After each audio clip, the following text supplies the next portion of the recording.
Okay, everyone, welcome to kind of the last real lecture of Cubstart. So I think from now on, for the next couple of weeks, I think we're gonna do some more optional lectures. So if you guys are curious about anything like Justin always does like a widgets. So if you don't know what widgets are, essentially they're just like that little like if you if you hit like the home screen and like go all the way left, that it's like the little calendar that pops up or your little messages. We could do something fun to like in theory, we can actually teach you how to like install CarPlay and make your app car playable if you really want to. But yeah, the next couple of weeks are just gonna be optional lectures. On top of that too, we're gonna do kind of a check-in. So let me get the announcements going. Oh well, these are very old, so I'll skip that. Yeah, we'll just start here. But essentially, a couple things to remember. So we have your Figma should be due this Friday. We're gonna just look through the designs, make sure you have all the proper qualifications. So that's for this Friday. In upcoming weeks, we're gonna do project check-ins. So the way it is we're gonna just kind of look in, make sure that if you're having problems with your group mates, like tell us. We'll just make sure to notify them, saying like, hey, this guy's you're not being contact. If you're having problems with coding, we're there to help. But main thing is demo day is gonna be, I believe, on like a Thursday of that week. Should be December 10th. We'll do another announcement. If you can't come, let us know now, because if you just don't show up and we have nothing, like even if you give us something the day before, that's a little iffy. Like if you don't show up to demo day, it is a no pass automatically. Because it's a very big event. We actually have Daniel Garcia, who's our faculty advisor, coming to look at projects too. So he's gonna be there the entire time, and we're gonna be, giving out food and pizzas or food, pizza, and like merchandise for during demo day. So automatic, no pass if you don't come to it. Besides that, yeah, if you're having problems, just come with us. Just email us. We know sometimes the group stuff is a little iffy, and we're gonna be posting the grades coming up soon. So on top of that, if you're looking at your grades and they don't feel correct, like you're saying like, hey, I attended this discussion, or I turned this project in, or I turned these discussions in, like let us know and then we can fix things. Okay. That being said, let's talk about Firebase. So let's get to a little intro of backend. So if you were listening to me earlier, I was talking about how like a lot of things are done on a server, right? So for example, of all the APIs, there are taken on a server. There's this whole giant database that actually handles everything from you, right? So no website, no app, and like most things that you use don't actually build everything in-house. So for example, if you're going through a website like LeetCode, right, and you're handling a payment, LeetCode doesn't have a server that processes and confirms payments. Most likely what they do is they pay another guy like Stripe or PayPal to actually manage those transactions, right? Or same thing with logins, right? So for example, well, as you're gonna see later, like if you're doing like, hey, you want to make an account, but you want to make an account through Google or connected to Instagram or Twitter, those are usually handled by a different guy, not on the app itself. So what we call backend is essentially the server side processes, right?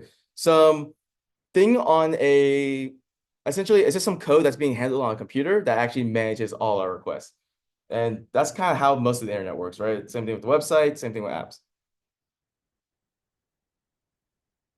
So this is kind of like a little picture, right? So you have your either your computer, your phone, and then it goes to the internet and then makes a request to the server.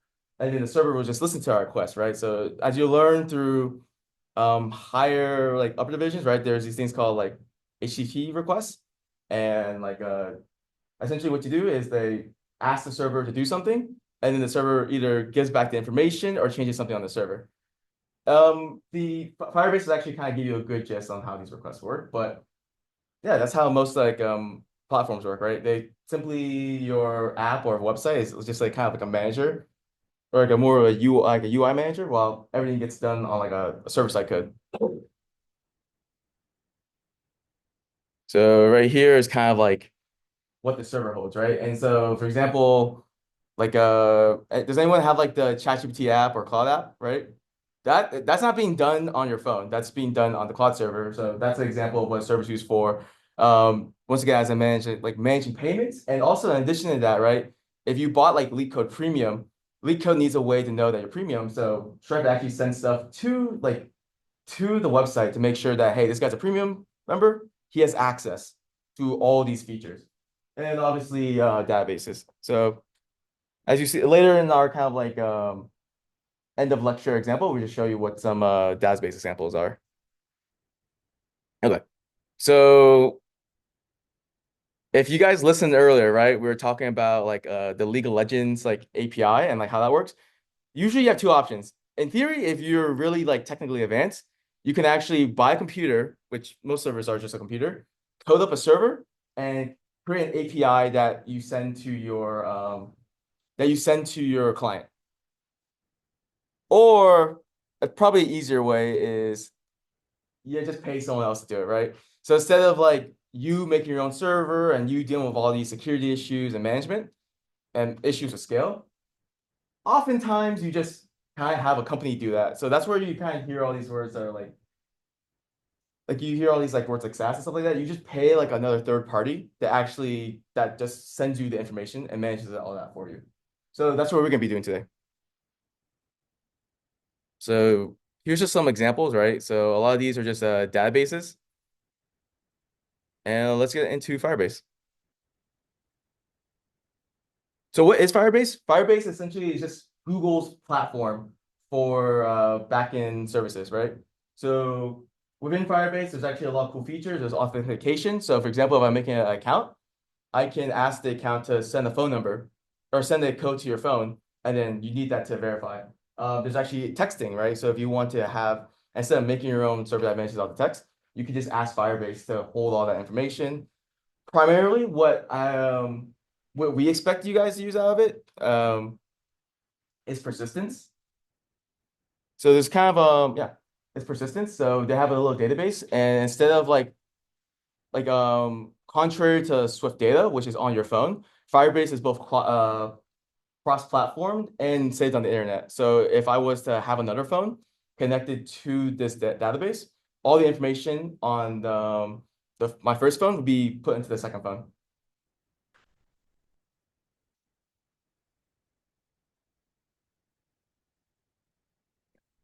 And once again, like why Firebase? So actually, I can give a couple examples. So one, you have real-time databases. So for example, if you want something like if you're making like a Twitter clone where you just want like if I send a message, I should be able to see that message. You got Firebase. One thing that we use Firebase. So Justin and I are in this organization called Berkeley Mobile, where we work on iOS apps, and we have Firebase to push notifications because all the we have this so I forgot the term, but the warn me's, right? We actually scrape the warn me's off the internet and put it onto a database. And every time a new warn me pops up, it actually creates a notification that it sends to everyone. So that's one way you do it. And as I mentioned earlier, right, you can have authentication. The same thing is like, hey, instead of making an account with just like your login, you can connect it to Google. Firebase allows that. So oftentimes there's a lot of different services. If one of the requirements in your final project is having persistence, so the database with real-time capabilities is counted as persistence. So there's two options, either Swift data or Firebase. Oh yeah, and crash reports too, right? So if my app is crashing on a certain part, it actually can tell me like, hey, this is crashing here. Depending on things too, you can actually see the most viewed views. So if someone is using like a feature a lot, there's that. I think there's even like IB testing. And what IB testing is if you ever notice, like for example, Instagram, some people may have a more updated version of Instagram while you don't. Instagram doesn't release a new feature to everyone. They actually only release it to 20% of the user base to make sure that people like it. And because if they just release it, then everyone's gonna complain about it and say, oh man, freaking Instagram sucks.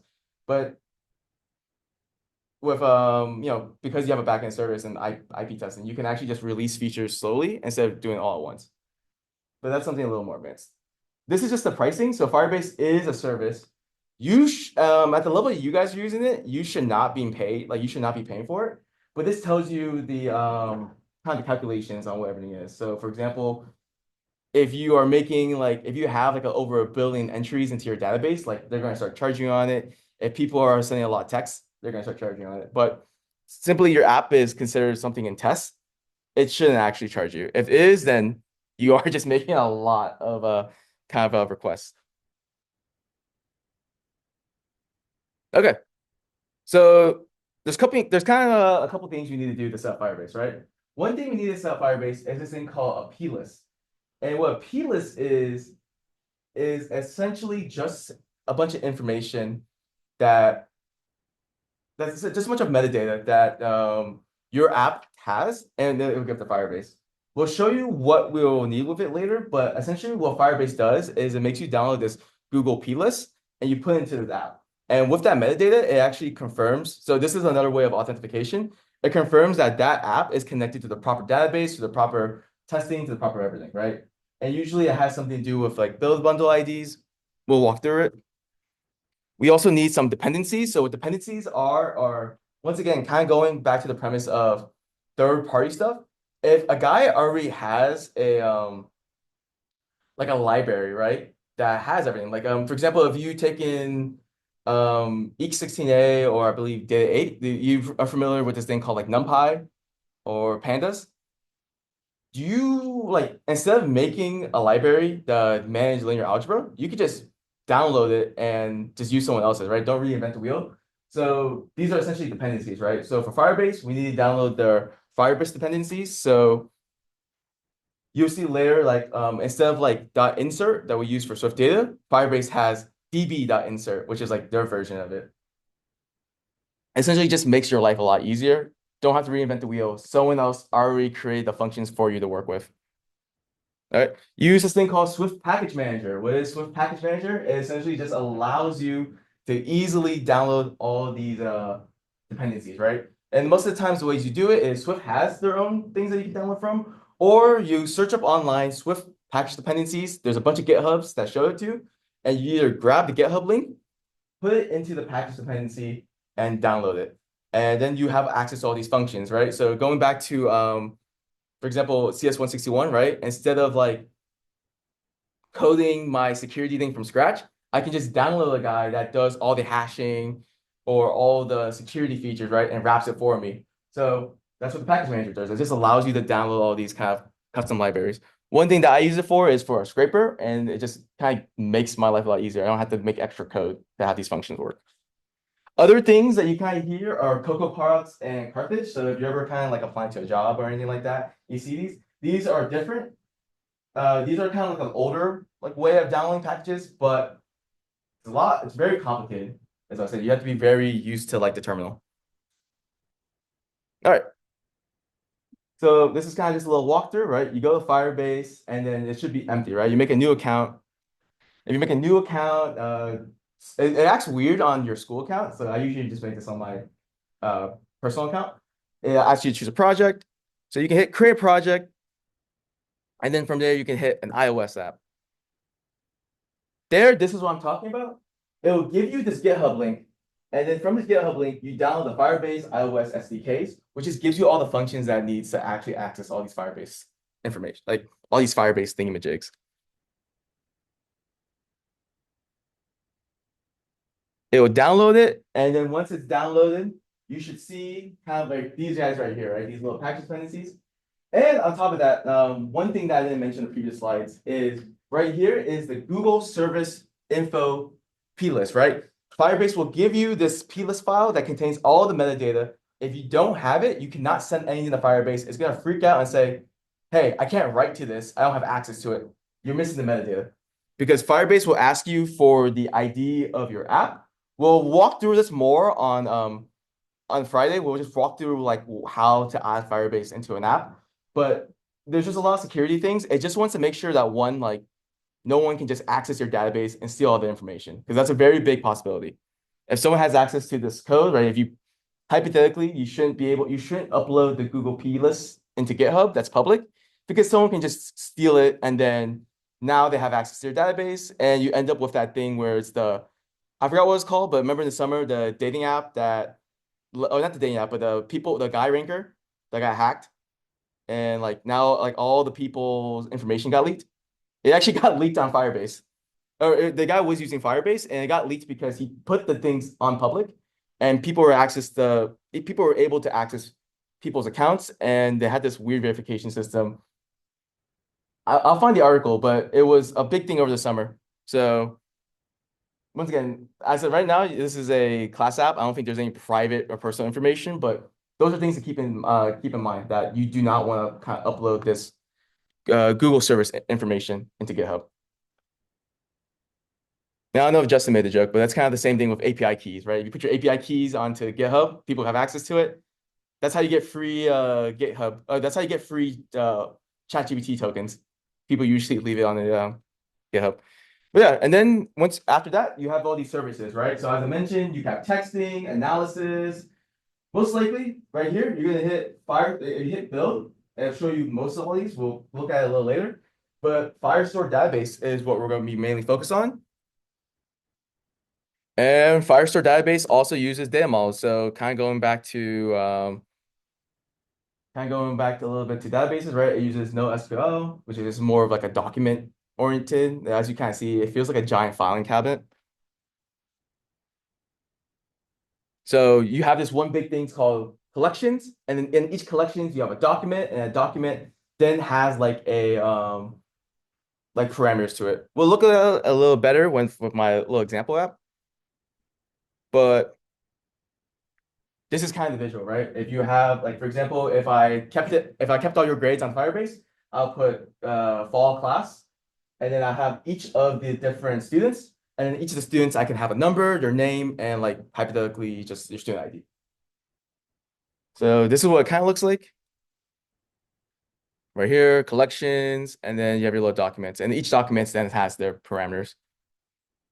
Right. And then there's a key value player, right? So if, for example, if I have Dylan Chum, if I have a Dylan Chum document, right? If I call onto it, it then has all access to all those parameters I was talking about. Or if I call onto the fall Cubstart class, it should go straight to that collection. So that's kind of what key value pairs means. It essentially just means that if you put this if you call into something, it will push something out, similar to a Python dictionary.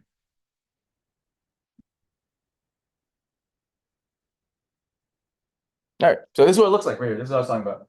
So if you don't specify what the document is, it will just do it for you. And this is just some random UID that I add, but here's the collections, right? So as you see in the code, like I'm saying put into the user collections, and then I have my different fields right here.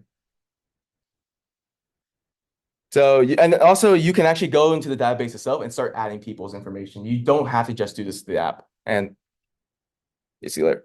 All right.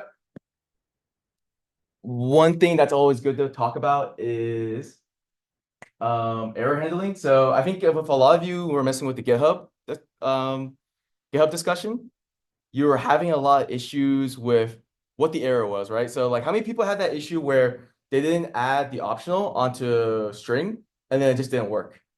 Because sometimes some people didn't have bios. Oh, well, like a lot of people did have that error, right? And if they didn't have a good print statement, it would just say something like error.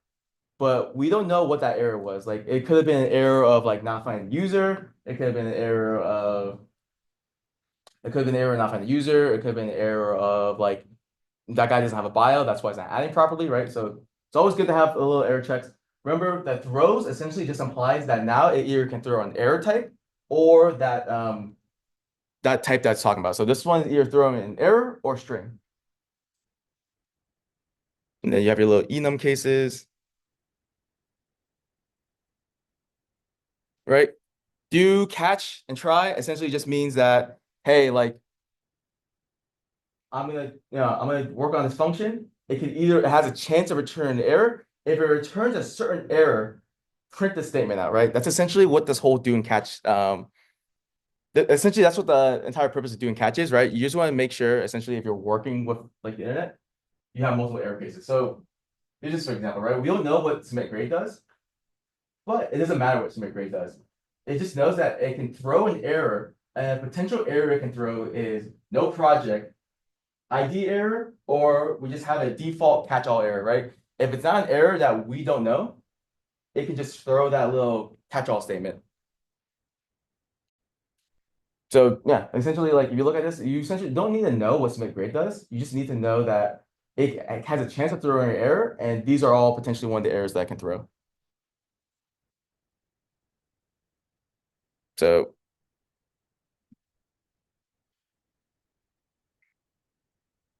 so many animations. Let's go through this.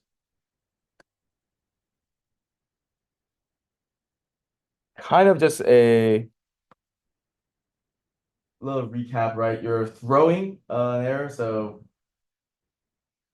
potentially, oh, no, this one just straight up throws error, right? Every time you have an error call, you have to, an error type, you just have to throw it. And then that allows it to work with the do catch. So that's kind of no, do catch.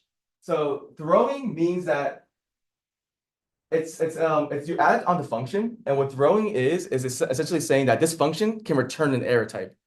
So instead of just like crashing, right? Because if you don't have that throw and error happens, it just crashes your programming, right? So the whole point of do catch and trying is that it doesn't crash your code. That if I go, so let's say we didn't have this, for example, right? I didn't have any of this, and I go on the internet, I call something, and I didn't have that. It could potentially just destroy my app, and I gotta replay it. The whole point of throw and do catch is that it can nicely handle errors, so it doesn't crash your computer, and essentially just say it has a little print statement like, "Hey, something's wrong," but everything else can still go. So, for example, with the GitHub, right? The throw catch or the do sorry, the do catch. I think I kept on saying throw catch. The do catch. You can still access. You can still work with the app, even though you couldn't get the user that you wanted. If you kind of saw, right? Because, like, for example, a user could not exist, but if you didn't have that, it would just crash. But if you called onto a user that doesn't exist, it would just tell you that the user doesn't exist in an error, like in a little error. So that's essentially the reason why we have error handling too. Is that you don't want your program to always just crash when something doesn't go right. You want it to handle gracefully. And you're supposed to find all the errors you want to return. So if you don't define all these errors, right? Like, because you never, it could just be something that you don't even think of. Yeah. This catch right here, right? Think of it as like a default case. So let's go back to this complicated one, right? It's kind of like imagine this as an if else. So, but the if starts right here, right? If you have a defined no project enum, then it will print did not turn project. If you have a defined ID error, right, it will return wrong ID. But if you don't know what the error is, right, it has a default catch-all that just says you have an error. This is what try submit grade gave me. So this is what yeah. So just to review, right? The do is essentially what you want the code to do, right? That's the best way to describe it. And in that block is you either making that network call and then like adding calculations. But you put the try on something that has the throw keyword, right? Because the throw keyword, once again, what the throw keyword does is it says that it can return two types. It can return an error type or it can return a normal value type. So the do catch or the do catch and try already does the work for you in determining if there's an error, right? Because you could in theory just say if error, if this equals to this error, then do this, do that. But you don't need to do very redundant code when you already have you don't need to do very redundant code when you already have like the Swift programming language already has that for you. So now submit grades, right? We just know that it could throw an error. I don't know what it could return value type wise, but it could throw an error, so it will try it. And then if an error happens, then it has these catch types. So the main thing is the reason why we do this is for graceful error handling, right? We don't want code to just you don't want to like constantly have to every time you don't want to constantly open an app and it keeps on crashing. So if you ever notice that like an app crashes a lot, it probably doesn't check for an error that doesn't like it doesn't check for an error properly. And then so the code freaks out and just crashes. But yeah, does that make sense? Okay. So essentially just throw just means it's going to return an error type, possibly. So this is me just forcing like a this is me just forcing a function to never throw a value type. I'm always throwing an error type. And the reason why you have throw is just to make sure that your computer doesn't crash. It's graceful. All right.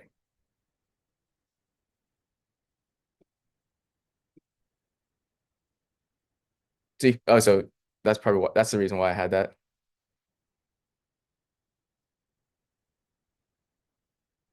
So just more examples, right? So like bad loading function throws an error, but I can call another function within it that gives me that error.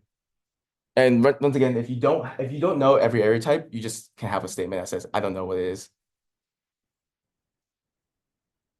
No. Because in theory, like when you like you ever yeah, you will see this later, right? But when you go to the internet, there's also like you probably see like a 404 error call and stuff like that. Like the internet has all these different error types, but I'm not expecting you to write 20 like enum, like a Yeah. 20 list enum. So yeah, I have your little data model right here. It's very similar to kind of creating the data model for an API. So we have codable. The reason why we have codable is because codable wraps it into two things.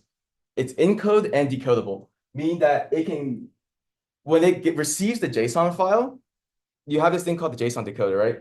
It can just easily match the parameter types, right? So it's matching email to email, username to username, and adult to adult. Doesn't care what the order is, but it can easily match it. And in addition to, it can take that information and then put it into a JSON.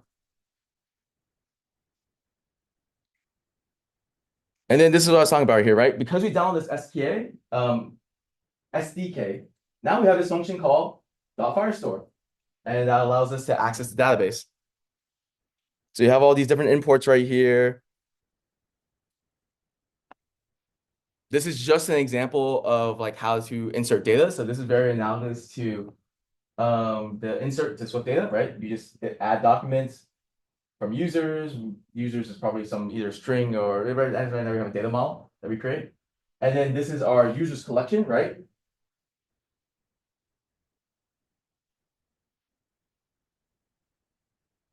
Same thing right here. This is trying to like update data, right? So, for example, if a user already exists, let's say the guy's birthday happened 2 days, so now he's not 47, he's 48.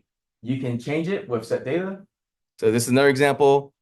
Um, it's all pretty simple. I think like honestly, most of the time this code does not change. The only thing that does change with your project is most likely the collections.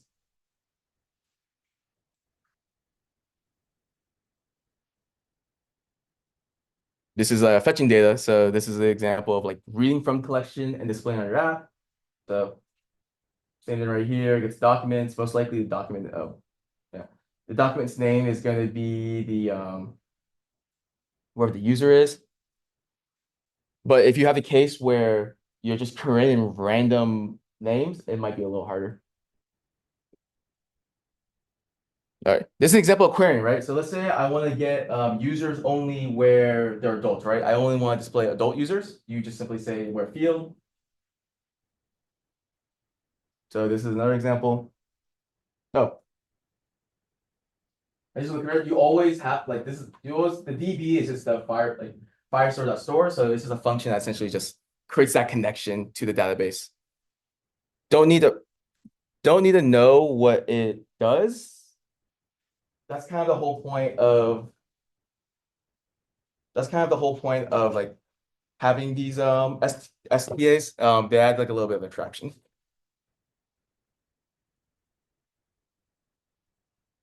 All right. And then if you're curious about everything most, like honestly, this this documentation's really rough. So it will give you the code. I remember the first time I looked at it as a student, it was very rough for me. So you could always there's always different resources that you can look at. YouTube videos definitely help a lot to understanding this. But if you really want to learn more, there's different things that you can also do. Or for example, if you want to use the texting feature, you can just look at the documentation. All right. And I was talking about this for a while now. So let's see if I can find it. over here. There we go. So,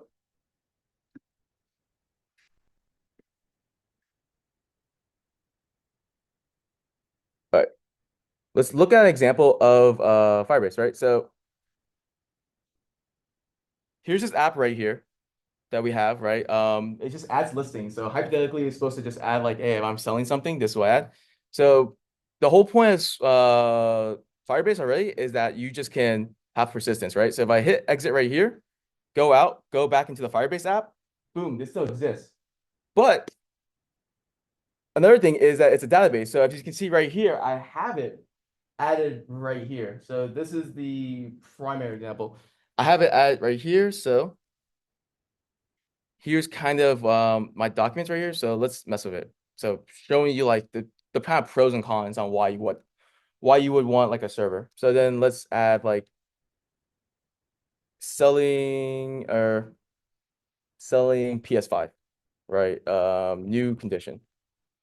Add for $500, hit save, and boom. Now we can see it added right here.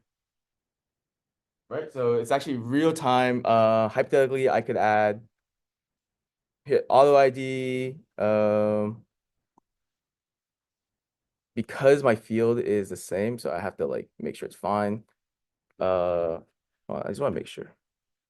I have description. Oh, timestamp shit. Let's copy that. Description, price, title. Right? I can hit this, auto ID, description, hi, title, hi. This is a type int, most likely. So a number. Price, hit 1,000, and then hopefully timestamp will hit like it's in the future.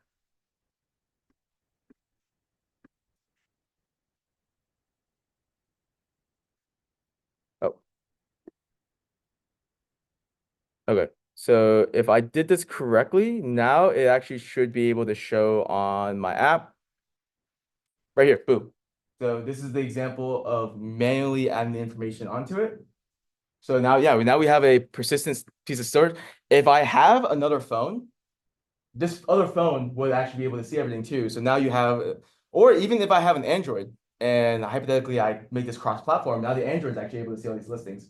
So if you really want to make a file project that utilizes something such as like cross-platform data, like I think mine was like a Twitter clone for books. No, it was a Letterboxd clone for books. So you start a book that you watched or read